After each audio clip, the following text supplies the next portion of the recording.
My name's Jason, and there was a time I thought I'd found the woman I'd grow old with. Looking back now, it's almost surreal how fast things shifted from perfect to shattered. But for a while, life felt pretty damn good. About 5 years ago, I met Lauren at a backyard barbecue thrown by a mutual friend. The day was hot, the grill was sizzling, and we found ourselves chatting under a string of lights once the sun went down. She was gorgeous, the kind of woman who turned heads the moment she walked into a room. But it wasn't just her looks. She was sharp, witty, and carried herself with confidence that I found magnetic. I'll admit, I felt like I'd scored out of my league. I was more of a laid-back guy, the rough-around-the-edges type, working in technical sales. Lauren was polished and ambitious, climbing the corporate ladder at a major firm. But for reasons that still puzzle me, my rugged vibe seemed to appeal to her. We clicked almost instantly. In the first few weeks of dating, we were completely wrapped up in each other. We'd meet at each other's apartments, and honestly, the clothes barely stayed on. We were young, crazy in love, and every moment felt electric. After about a year and a half of dating, we got married in a small but beautiful ceremony. Friends and family filled a rented hall, and for a while, everything felt like a fairy tale. We moved into a spacious apartment downtown while we saved up for a house. Both of us were determined to build something solid, a real future. Financially, we were doing well. Lauren's career was taking off, and my job as a director in a technical sales company paid well, even if it required frequent travel.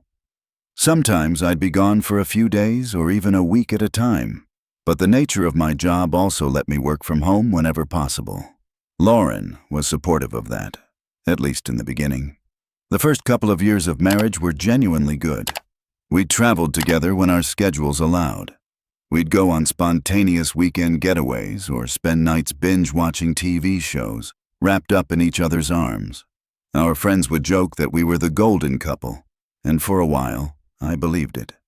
Sure, we had disagreements like any couple, but nothing felt insurmountable. We laughed a lot, shared inside jokes, and talked about buying a house and eventually starting a family. I'd catch Lauren looking at baby clothes in store windows and teasing me about picking out names for future kids. It felt like we were building something real, solid, unbreakable. But as time went on, subtle cracks started to show. Lauren's career kept gaining momentum, which I was proud of, but it also meant longer hours, more business trips, and lots of work dinners with colleagues. Meanwhile, I was still traveling for work, but trying to balance it out so we could spend more time together. Even then, I chalked it up to the hustle we both believed was necessary for a good life. I wish I'd realized sooner that those long hours and late nights weren't just about the job. But back then, if anyone had told me my marriage would fall apart the way it did, I would have laughed it off. Because in my mind, we were solid. We were in love, and I thought that was enough. Things started to feel off around the 3-year mark of our marriage. At first, it was subtle. Little arguments that seemed to come out of nowhere, tension in the air, even when we were doing something as simple as watching TV. Lauren, my wife, seemed perpetually distracted, like her mind was always somewhere else. Her job was demanding, no question. She worked at a big firm downtown and was steadily climbing the ranks. I tried to be understanding. She'd always been ambitious, and I admired that about her. But suddenly, those late nights at the office and team outings started happening more and more often. By the fall of 2017, it wasn't just once a week anymore.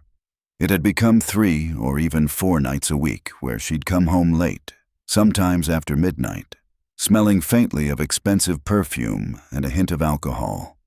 She'd breeze in, apologize for being late, and claim it was just another networking event or client dinner she couldn't skip. And if I ever dared question it, she'd snap back that this was the price of success, that I should know how it was since I traveled for work myself. Truthfully, my travel wasn't all that excessive. A few days away every 5 or 6 weeks. I offered to cut back, but the conversations went in circles. No matter what I said, Lauren insisted that I was overreacting. She'd claim that because I wasn't around all the time, I had no right to question how she spent her evenings. It was a frustrating, endless loop. And for the longest time, I tried to convince myself that this was just a rough patch, the sort every marriage hits sooner or later. After all, the early years had been good. We were still physically intimate sometimes, though far less than before, and she always seemed tired or not in the mood. I figured the spark would come back if we just kept pushing through. But small things started adding up. Lauren used our spare bedroom as a home office and spent hours in there, door closed, supposedly working. Her phone was glued to her hand, but there were no obvious signs like flirty texts popping up on her screen. Still, my gut kept whispering that something wasn't right. Then came the night that flipped my world upside down. It was a typical evening. Lauren said she'd be working late again, but she swung by the supermarket before coming home. When she pulled up, she asked me to help carry in the groceries. I opened the rear door of her car, gathering some bags, when something pink caught my eye beneath the front passenger seat. It was a bra. Not just any bra either. I recognized it immediately as one of Lauren's favorites, from a boutique she loved. It was lacy, bright pink, and I knew damn well she wouldn't just leave it shoved under a car seat. My heart slammed so hard in my chest, I thought I might pass out. Why the hell was her bra under the seat of her car? My mind reeled. Lauren always used to slip off her bra under her clothes when she was feeling frisky. It was a little ritual that signaled things were about to heat up between us. Seeing that bra there, hidden and crumpled, felt like a punch to the gut. When I brought the groceries inside, Lauren glanced at me and frowned. "You look like you've seen a ghost," she said lightly, but I couldn't even answer. I shoved down the storm of panic clawing at my insides and forced myself to stay calm. I didn't ask her about the bra. Not yet. I felt like my entire body was buzzing with adrenaline, but I tried to act normal. That night, lying in bed, I couldn't sleep. My mind kept replaying every late night, every excuse, every cold shoulder. I started wondering what else I'd missed. Were there other signs? Other lies? Part of me wanted to confront Lauren immediately, but another part, the more strategic side, told me to wait. I needed proof. Solid proof. Otherwise, she'd spin the story and call me paranoid. So I made a decision then and there. I'd keep my eyes open and figure out the truth for myself. I didn't know it yet, but that pink bra was only the beginning. After finding that pink bra in Lauren's car, I felt like my life had split in two. On the surface, things went on as usual. We still shared a roof, still ate dinner together some nights. But underneath, I was a mess. My gut screamed that Lauren was hiding something, and the idea of another man touching her made me physically ill. But I didn't have proof, and Lauren was slick. She'd grown sharper, better at spinning stories, more skilled at deflecting whenever I brought up her long hours or constant work events. I realized if I went at her head on, she'd gaslight me into believing I was the problem. So I decided to wait and watch. One Friday night, I put my plan into motion. I'd spent the whole week trying to figure out what to do. Then it hit me. Lauren would be leaving again for one of her team hangouts. I wanted to track where she really went. So while she was getting ready, showering and blasting music in the bathroom, I slipped my work phone into her car's back seat, wedging it under a floor mat. My work phone had a tracking app installed, a perk from my job in technical sales that let me locate it from my personal phone in case I ever lost it on the road. That night it became my private investigator. Lauren came out of the shower looking like $1,000,000. She'd done her hair just how I liked it, makeup perfect, wearing a sleek dress that hugged every curve. She gave me this breezy smile like nothing was wrong. "All right, let's eat," she said, glancing at the dinner table I'd set with candles, flowers, and her favorite bottle of red wine, but the moment felt poisoned. I'd cooked a special meal, hoping to reconnect with her, but she'd barely looked at it before announcing she had to leave for her work thing. My chest tightened. "Never mind. Go out with your friends," I said, trying to keep my voice calm. She tilted her head, looking puzzled and irritated. "Why are you being weird? Are you mad?" "I'm just sad that you never want to do anything with me," I said. Lauren rolled her eyes. God, Jason, stop acting like a child. I told you these things are important for work. The conversation spiraled into another circular argument, and finally she stormed out, slamming the door behind her. I sat there in the quiet apartment, staring at the flowers and the untouched meal. My hands were shaking, but now, at least, I'd know where she was going. As soon as Lauren's taillights disappeared down the street, I grabbed my personal phone and opened the tracking app. The little blue dot representing my work phone was moving downtown, just as I suspected.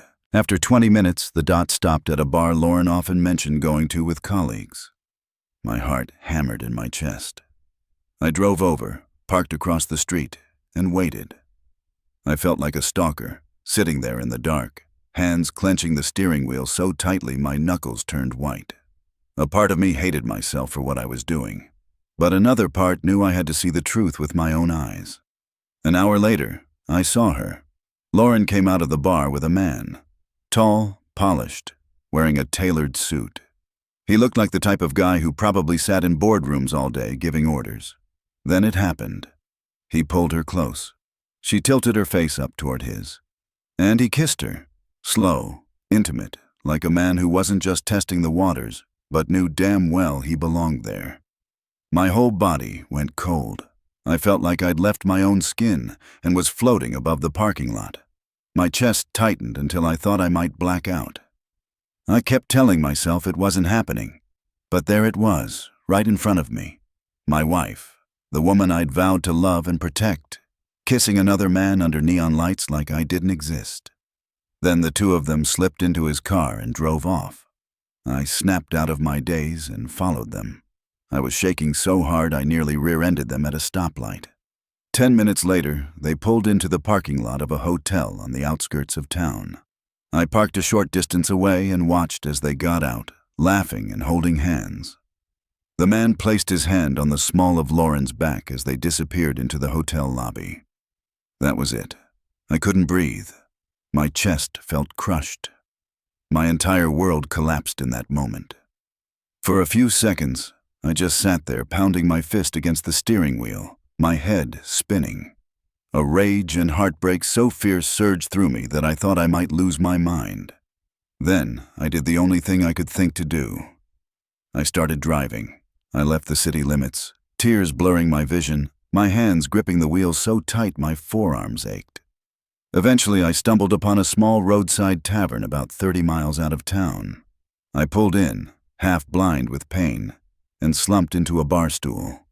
The bartender, a woman with kind eyes, looked at me and said, "Honey, you look like the world just kicked you in the teeth." "You could say that," I replied, my voice barely above a whisper. And that's how my marriage began to truly die. Sitting on that bar stool in the little roadside tavern, I felt like my brain was running on fumes. My heart still hadn't stopped pounding since I saw Lauren and that guy walk into the hotel. I was in shock, grief, fury, all tangled together into this tight knot in my chest. The bartender poured me a drink, and I stared at it for a while, before finally taking a sip. It burned going down, but it also jolted me back to reality. A man sat down on the stool beside me, middle-aged, broad-shouldered, wearing a battered baseball cap. He gave me a look, then nodded toward my untouched glass. "Tough night?" he asked. I didn't want to talk, but there was something about his voice, calm, grounded, that made me answer. "Found out my wife's cheating on me," I muttered. He let out a slow whistle. "Man, I've been there." I turned and stared at him. He introduced himself as Mark. He said he'd been through the same kind of hell a few years back. Divorce, betrayal, all of it. "There's a fork in the road, brother," he told me. "You can let it destroy you, or you can use it to build something better. You get to choose." Somehow, hearing him say it settled my pulse a little. I sat there for another hour, spilling my guts about Lauren, about how I'd suspected something for months, but kept gaslighting myself into believing I was paranoid. Mark listened quietly, nodding, never judging. Eventually he said, "Look, I got a place out near the foothills. Small ranch, some land, peaceful as hell. I've got an old mobile trailer parked there. It ain't fancy, but it's livable. If you need to disappear for a bit, it's yours. Dirt cheap. Hell, I'd practically let you stay for free if you'd keep an eye on the place while I'm away. At first, I thought he was joking, but he wasn't. Honey, the bartender chimed in from behind the counter. If I'd had a trailer to run to when my ex-husband went nuts, I'd have been gone in a heartbeat. Sometimes you just need space to think. I sat there for a few minutes, mulling it over, and suddenly, it felt like a light switched on in my head. A trailer on a piece of land in the hills sounded perfect. Quiet. Isolated. No arguments. No pretending everything was fine. By the time I left the bar that night, I'd agreed to go check it out. Over the next few days, I moved through life like a ghost. Lauren kept acting as though nothing was wrong. She'd smile at me when she got home, chat about work, and pretend we were a normal couple. But I couldn't look at her without picturing her in that hotel room. At night, I'd lie awake, thinking about Mark's offer. The more I thought about it, the more certain I became. I didn't want to be anywhere near Lauren anymore. I didn't want to fight.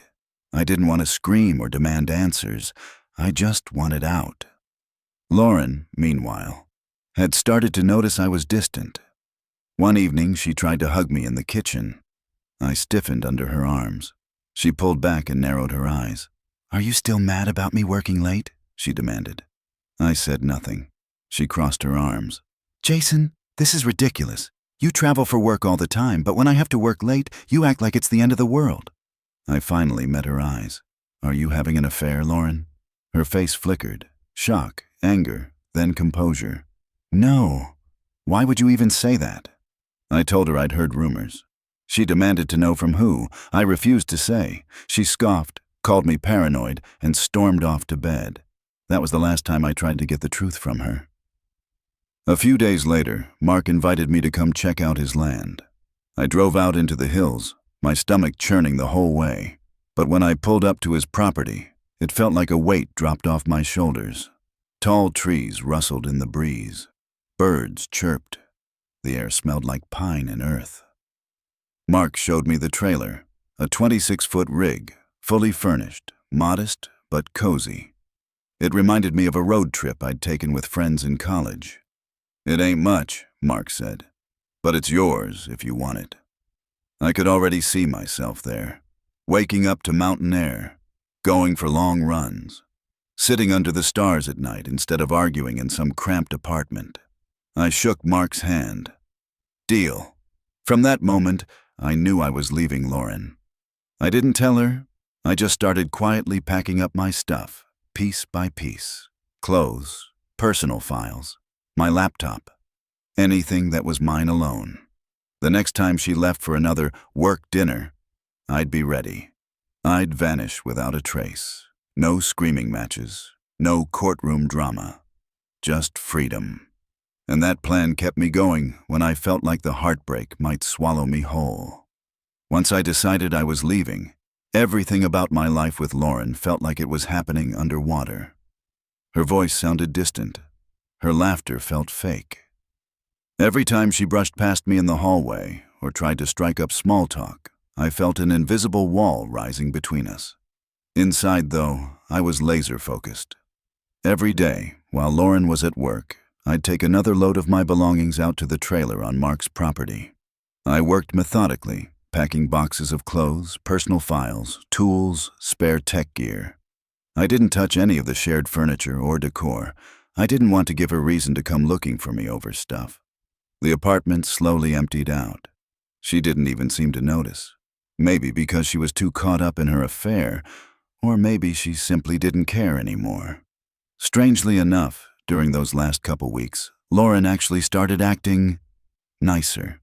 She'd ask me how my day was. She'd smile more. One night, she even suggested we go out to dinner, like old times. But it was all just noise to me by then. I knew better than to be fooled by brief flashes of sweetness. Her sudden kindness felt like guilt seeping through the cracks. I'd already seen her true colors outside that bar and in the hotel parking lot. There was no going back from that. One night, as Lauren was heading out for yet another company dinner, I decided to flip the script. I was dressed in a collared shirt and decent jeans, something I'd usually wear for an evening out. Lauren eyed me warily. "Where are you going?" "Meeting up with some friends," I said. She blinked. "Friends? Who?" "Just some people from work. You wouldn't know them. Lots of shop talk." The same excuse she'd fed me a dozen times. Her lips tightened. "Fine, have fun." "Oh, I will," I shot back. I left before she could question me further. Even though I didn't really have plans, it felt good to finally give her a taste of her own medicine. The following week, Lauren told me she'd be traveling out of town for work, a conference or a strategic planning retreat, or some other corporate buzzword. Part of me wanted to sneer, "With your boyfriend, right?" But I bit my tongue. Instead, I just said, "Cool, have fun." Inside, I was practically vibrating with anticipation. I knew this was my chance. The day Lauren left, I waited until she was on her flight. Then I went into overdrive. I gathered every last item I owned from the apartment.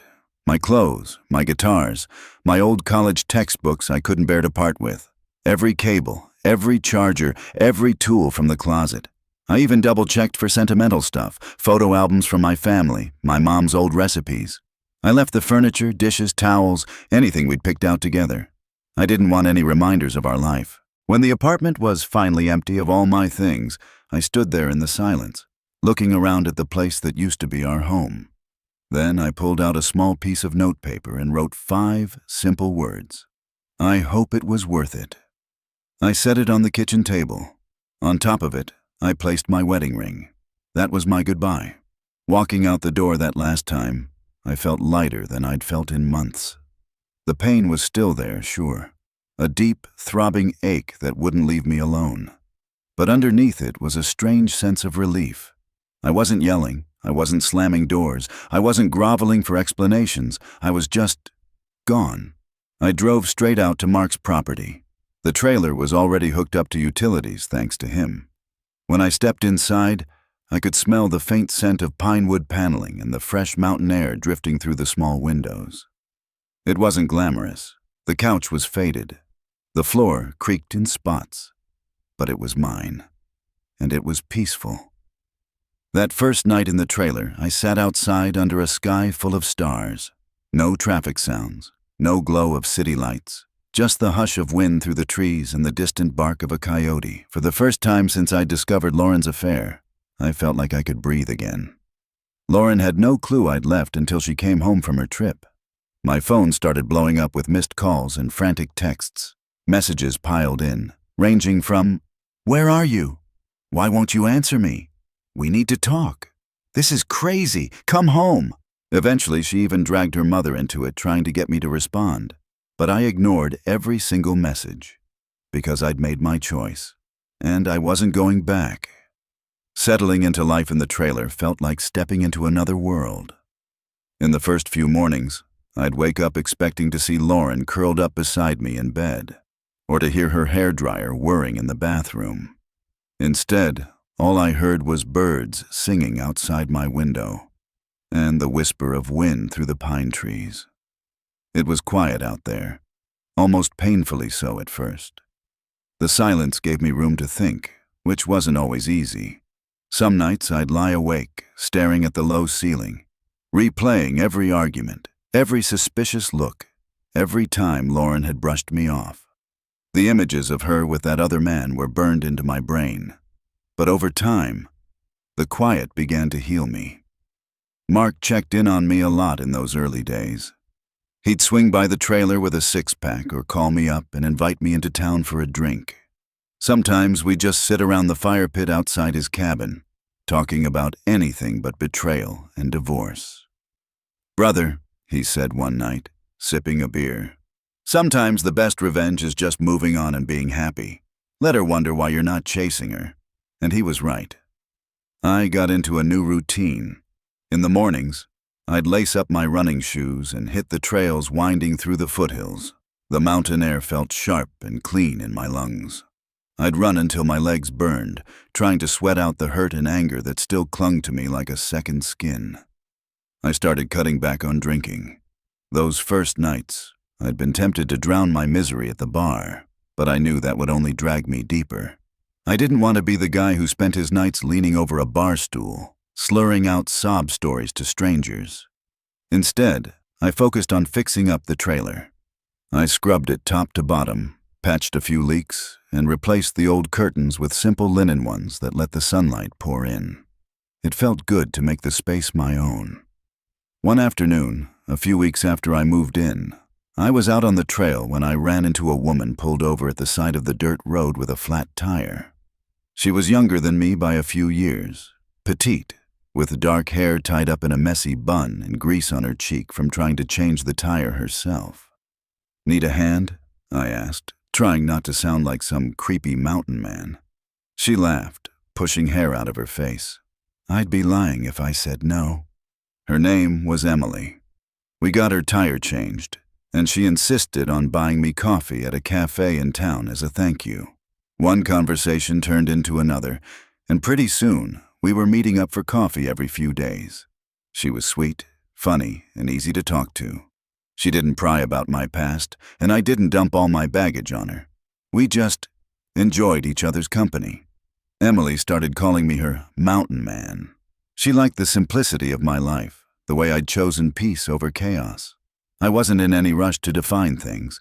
I didn't want to jump from one relationship into another. But it felt good to know I wasn't completely dead inside.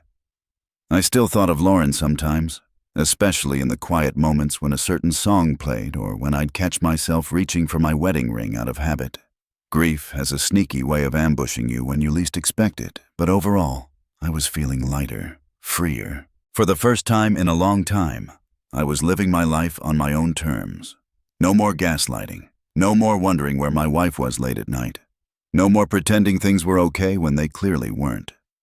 Out there among the pine trees and dirt trails, I started believing that maybe I could heal, and that maybe someday I could even love again.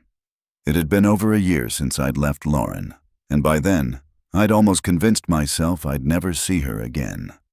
I'd changed my phone number, moved out into the hills, and kept to myself for the most part. Mark used to joke that I'd gone full mountain man and would end up living off-grid. Some days that didn't sound half bad, but as peaceful as life was, there was always a part of me waiting for the other shoe to drop. And eventually, it did.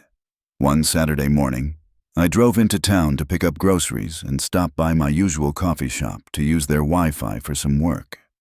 It was a bright day, the kind where the sky looks like polished glass. I'd just closed my laptop, stuffed it into my backpack, and stepped out onto the sidewalk. I was heading toward my truck when I heard someone shout my name. "Jason!" The voice froze me in my tracks. I turned and saw Lauren across the street. She was waving at me, hair pulled into a ponytail, wearing tight white shorts and a tank top, looking almost exactly how she did the day I met her. My stomach twisted into a knot. For a split second, I wondered if I could bolt and pretend I hadn't heard her. But it was too late. She was already hurrying across the street, weaving between parked cars. When she reached me, she stopped short, like she wasn't sure if she should hug me. She reached out as though to touch my arm, but I held up both hands, palms out. "Lauren," I said, trying to keep my voice neutral. She looked hurt, but quickly masked it with a smile. "Oh my God, Jason, you look different. Your beard, your arms, you look amazing." I didn't respond. "Can we talk?" she said, her voice trembling a little. I stared at her for a few seconds, then finally exhaled. "All right, but we're not going back to my place." She nodded quickly. "Of course, there's a bench down the street." We sat outside a small boutique store. For a few seconds, neither of us spoke. Lauren kept sneaking glances at me like she was trying to memorize my face. "You've changed," she finally blurted. "You look stronger, healthier, happier." I didn't say anything. She twisted her hands in her lap. "I've been trying to find you, Jason. I know you probably don't want to see me, but I've been hoping for a long time that we could talk." I frowned. "How the hell did you even find me?" She hesitated, then admitted that she'd run into one of our mutual acquaintances, Stacy, who let slip that I was living somewhere nearby. Lauren had been coming into town hoping to bump into me. I shook my head. "I told Stacy not to say anything." "I know. I'm sorry," she said. I needed to see you." Lauren's eyes welled up with tears. She started talking quickly, words pouring out like a dam had burst. "After you left, everything fell apart for me. The guy, the one you saw me with, his name's Daniel. He was engaged when we started messing around. When our company found out about the affair, things went crazy. He got transferred and his fiancée found out and dumped him. And me, well, people started whispering about me at work. I felt like a pariah. Eventually, I resigned. I just couldn't handle being there anymore." I sat there, jaw tight, absorbing her confession. She kept going. "I know I betrayed you, Jason, and I hate myself for it. I was lonely. You were gone a lot for work, and Daniel was just there. I'm not blaming you. It was my choice, and I regret it every single day." She wiped her eyes. "I haven't been with anyone since you left. I thought if I could just find you, maybe, I don't know, maybe we could start over." I let out a bitter laugh. "Start over? After everything you did?" Lauren looked at me, tears streaming down her cheeks. "I deserve everything you're thinking. I know I do, but I love you, Jason. I never stopped loving you." I felt people starting to stare. My voice rose despite myself. "You have no right to show up here and try to erase the past. Do you know how many nights I spent lying awake picturing you with him? Do you think that just goes away?" She reached out and touched my arm, sobbing. "Please, I'm begging you. Let me take you to dinner. Let me explain everything." I shook my head. "No." Lauren collapsed into tears, hiding her face in her hands. It was like watching a stranger cry. I felt sorry for her, but I also felt numb. After a few minutes, I helped her sit up. She sniffled and said, "Can we just talk sometimes? Even if we're not together? I can't bear the idea that you hate me." I sighed. Maybe one day, but not now. We eventually agreed to grab a quick dinner at a quiet little restaurant with outdoor seating, mostly so I could calm her down. Over plates of grilled chicken and iced tea, she kept pleading with me to come back. She confessed she'd even been offered a job out of state and wanted me to move there with her. "We could start fresh, Jason," she whispered. "Nobody would know what happened." I stared at her. "Lauren, you think a new zip code fixes this?" She fell silent. When we finished eating, she tried one last time. She grabbed both my hands and said, "God damn it, Jason. I will always love you. I will do anything to prove it." I gently pulled my hands away. "You made your choice, Lauren, and I've made mine." And with that, I walked her back to her car. As she drove off, I felt a strange mixture of sadness and relief. I knew the chapter wasn't quite closed yet, but it was getting closer. Over the next few days after running into Lauren, I felt like my mind was stuck on a loop. Part of me kept replaying her words. "I'll always love you. I'll do anything to prove it." Another part of me wanted to slam the door shut and never look back. Lauren tried to keep the connection alive. A couple days after our awkward dinner, she sent me a long email. Pages of it. In the email, she poured out her heart, apologizing for the affair, for how she'd treated me, for everything. She wrote that the affair hadn't been about love, but about escapism, loneliness, and feeling desired in ways she hadn't in a long time. She admitted she'd lied to herself for months, believing she could keep both worlds separate, her marriage to me and the fling with Daniel. But she wrote that every time she looked at me, the guilt crushed her. She said she'd lost her job, her reputation, and the man she'd cheated with, who blamed her for everything and cut her off completely. She confessed she hadn't been able to date anyone else because she couldn't stop thinking about me. Part of me felt sorry for her. I didn't doubt she was in pain. But another part of me stayed ice cold. It wasn't just that she cheated. It was the way she'd treated me for months. gaslighting me, making me feel crazy for questioning her late nights and cold behavior. The way she'd tried to keep me in the dark while she slipped away to someone else's arms. You don't come back from that. About a week later, Lauren emailed me again, saying she'd be in town for the weekend and wanted to see me one last time. At first, I planned to ignore it, but curiosity got the better of me. I agreed to meet her at the same cafe where we'd first talked. When I arrived, she was already sitting there, hands wrapped around a paper coffee cup, looking nervous. "Thanks for coming," she said, voice trembling. I sat down and crossed my arms. "Make it quick, Lauren." She swallowed hard. "I'm leaving the state, Jason. I took a new job offer. It's a fresh start for me, but I was hoping you might consider coming with me." I stared at her, stunned. "Are you serious?" She nodded, tears glistening in her eyes. "I know you work remotely. We could start over somewhere new. Nobody would know about what happened. We could just be Jason and Lauren again." I leaned back in my chair, shaking my head. "Lauren, it's not about geography. You don't get to move across state lines and pretend you didn't blow up our marriage." "I know," she whispered. "But don't you think we owe it to ourselves to try? We used to be so good together." I sat there for a long moment, staring at the woman I'd once thought I'd grow old with. "I have to ask you something," I said finally. "If the tables were turned, if I'd been the one cheating, would you have forgiven me?" Lauren fell silent. She stared at her coffee, biting her lip. Finally, she whispered, "Yes, maybe, in time, if we went to therapy, if we worked through it, I'd want to try." 5 or 10 years, I said bitterly. "That's how long it'd take me." She looked up quickly. "I'd wait." I let out a humorless laugh. "That's the difference between us. You blew up our life, Lauren.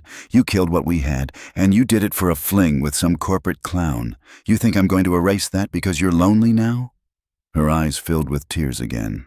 "I'm not asking you to erase it. I'm asking you to give me a chance to make it right." "You can't make it right," I said. She reached across the table and grabbed my hand. "Jason, I love you.